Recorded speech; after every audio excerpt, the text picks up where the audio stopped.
දැන් මේ මම භාවනා කරන්නත් ඔබ දැන් මම කලිනුත් ඔබ වහන්සේට කතා කරලා තියෙන ප්‍රශ්න වලට කීප වතාවක් මේ ඒතර ඔබ වහන්සේ කිව්වෙත් මට ධ්‍යාන වඩන්න කියලා. මම දැන් එහෙම කරන්න try කරාම මට ගොඩක් වෙලාට තේරෙනවා මට දැන් කර්මස්ථානයක් ගත්තාම කර්මස්ථානයේ අදහස හොඳට වැටහෙනවා.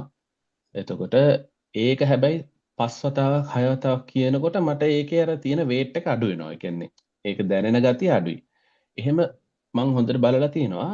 අර මට මොකද ගොඩක් වෙලාට දැන් අර අසාර කර්මස්ථාන කියන මට අසාරත්වයෙන් තමයි අනිච්ච ගැන උනත් ගොඩක් හොඳට කියන්නේ ලෝක ආස්වාදයන්කින් ශුන්‍යයිනේ මේක කියන එක.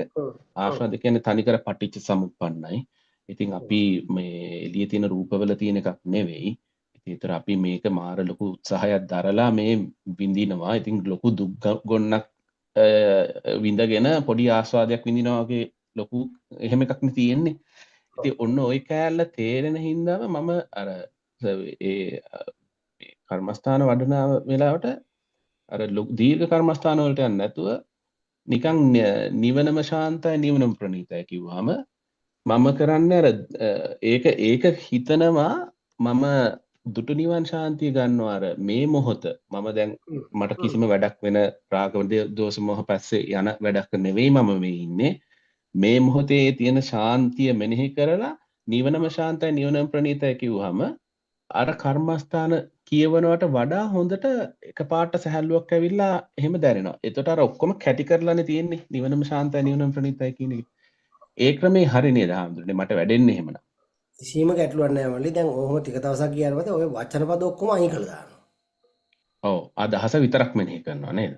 එක වචනයක්වත් ඕනේ නැහැ නේ. අදහස ගන්නයි වචන කියන්නේ. වචන කියලා ඔව් අදහස ගත්තාට පස්සේ අදහස හොඳට පුහුණුවාට පස්සේ තව ඉතින් වචන පද නැහැනේ. නිවන කියන වචන පදයක් නෙමෙයි. එහෙමයි.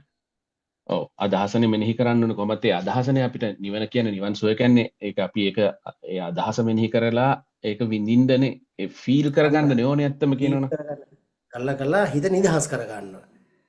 දැන් ඔව් හිත අර ඔව් කෙලෙස් වලින් නිදහස් කරන නිදහස නිවීමේ ශාන්තියට උඩට ගෙනියන්න එපා. ඔව් ඔව් ඒ අර නිවීමේ ශාන්තිය මෙනෙහි කරන් කියන ඇති. එහෙමයි.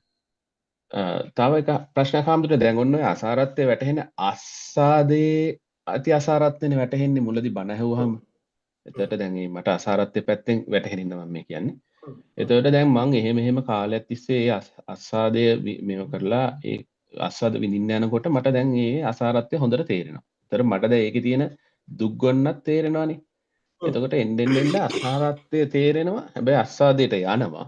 ගියාම ටිකක් විඳිනකොට අර ඉස්සර තරම් අර බණ අහන්න කලින් ඒක මාරයි කියලා වින්දා නම් දැන් එහෙම මාරයි කතන්දරයක් නැහැ. හැබැයි විඳිනවා.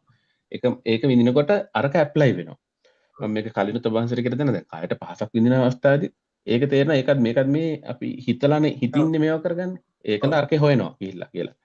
ඉතින් එතකොට හාමුදුරනේ මට දැන් පොඩි ප්‍රශ්නයක් ආවේ දැන් ඔබ වහන්සේ දැන් දිගින් දිගටම මේ වස්තුකාම ක්ලේශකාම ගැන මේවා කරනකොට දැන් වස්තුකාමය අයින් වෙනකොට ක්ලේශකාමී ඉතුරු වෙනවනේ. ඒතර ක්ලේශකාමී ඉතුරු වෙනවා කියන්නේ දැන් වස්තුවට බැඳීමක් නැහැ. නමුත් ආස්වාද කොටස අවශ්‍යයි. ආස්වාද කොටස තියෙනවා. එතකොට ඒ දැන් ආස්වාදයේ ඇති අසාරත්වයක් දැන් ඒ ඇස්සේ මෙනෙහි වෙලානේ තියෙන සෑහෙන්න.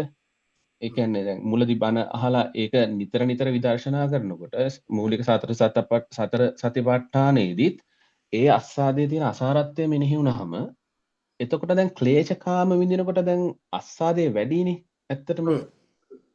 එතකොට එතෙන්දි පොඩි ක්ලෑෂ් එකක් එනව නේද? අර දැන් අස්සාදේ අසාරයි. එතකොට හැබැයි අර ලැබෙන එතකොට අර අස්සාදේ විඳින්න ගියාට අර කිසි මේ ගෝ එකක් නැහැ වගේ ගතියක් එනවනේ. එන්නේ ඒකට මොකද? එතකොට ඒක කොහොමද එතන ඒක කොහොමද හාමුදුරනේ එතන ඒ සිද්ධිය එදෙන්නේ? දැන් මේක දැන් අසාදයට එක්කද අසාදය කියලා කියන්නේ ස්පර්ශ ආයතන 6 ස්පර්ශ කරලා ගන්න සුවයටනේ. එහෙම. ඔව්. අපි ඒ සුවය පැත්තක තියලා ඒ සුවයට අමතරව තව මේ සුවය ගන්න තියෙනකොට ගොම ගොඩකුත් දාගෙන තියෙනවා. වස්තුකාම ගොම ගොඩ. ඔව්. කිරියකට ගොම ටිකකුත් කලවම් කරන්න මේ වස්තුකාම කියන කෑල්ල. ඔව්. ගොම කෑල්ල අයින් කරාම අර කිරියකින් ඉතුරු වෙනවා. අන්න ඒ වගේ.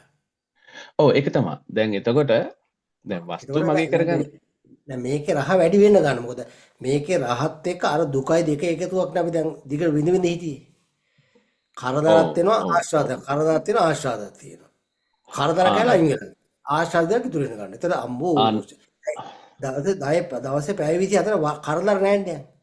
දැන් තියෙන ආශාද විතරක් වෙන්න ගන්නවා. ඒක දැන් සුවයක්ම විතරයි තියෙන. ඒතර ඒක පැහැදිලි හඳුනන. දැන් ඇත්තටම අර ආස්වාදේ අසාරයි කියලා මෙතෙන්දී අර මූලික දහම් ටික අහලා තේරෙනවා කියන්නේ. එතකොට අපිට අර ඒකත් එක්ක අර අස්සාදයේ තියෙන දුක් ගොඩනේ ඇත්තටම අසාරයි කියලා අපිට තේරෙන්නේ ගොඩක් වෙලාට. අන්න. කියලා. ඔව්. ඔබ්ජෙක්ට් එකේ නැහැ කියන එකත් තේරෙනවා. නමුත් ඒකට ඔබ්ජෙක්ට් එකේ නැති වුණත් අපි ඔබ්ජෙක්ට්ස් පස්සේ ගිහිල්ලා හොයනවනේ ඒක. හැබැයි අර හොයන්න යන වැඩපිළිවෙලනේ අමාරු කෑල්ල. ඒ කියන්නේ ඒක එතනනේ දුක් ගොන්නක් තියෙන්නේ. එතන ආස්වාද එක මාත්‍ර එකයි නම් තියෙන්නේ 99ක් දුක්නේ තියෙන්නේ උතන. එතට දැන් ඔය වස්තුකාමෙන් මිදුන ගමන් ඔය 99 දුක් ගොඩ නෑ අර හම්බෙන ආස්වාදේ හොඳට විඳින්න පුළුවන්නේ. එතකොට අර මට දැන් පැහැදිලි හඳුනන කරා. දැන් මම අර අසාරයි කියලා කියන එක ඇතුලේ ඇත්තටම අර දුක් ගොන්න වැඩි වේට් එකකුත් තියෙනවා. ඒතර ඒ දුක් වැඩි කැල් වේට් එකද දුක් ගොනට. ඒකනේ දුක් ගොන්න අඩු වෙලා දුකෙන් මිදෙන්න උනේ. අද පෙන චාට් එකේ මනුස්ස බව ඉක්මවල සකුරුදාගාමී නම් අර මනුස්ස භවයද සැපයි දුකයි දෙකම තිබුණානේ. ඒකේ මෙතන සැප පැත්තට විතරක් ගියා නිකන්. සැප පැත්තට විතරක් යනවා. උඩට යන්න යන්න කොහොමද හාමුදුරනේ සැප පැත්තට යන්න වෙන්නේ නේද?